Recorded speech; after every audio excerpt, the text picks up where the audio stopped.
Hello everyone! In today's video, I'll guide you on how to delete your browsing history in Firefox.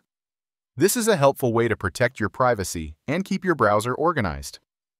First, open the Firefox browser on your computer.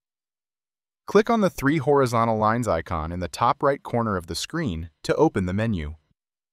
From the menu, select History.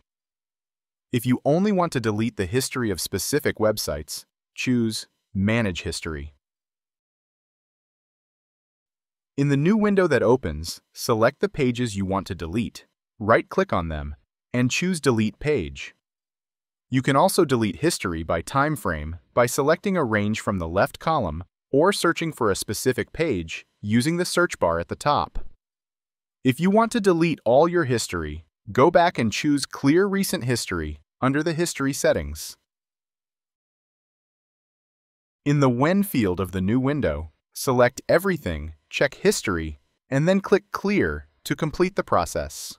If you found this video helpful, don't forget to hit the like button, subscribe to the channel, and turn on the notification bell to stay updated with more tutorials from Easy Tech Steps.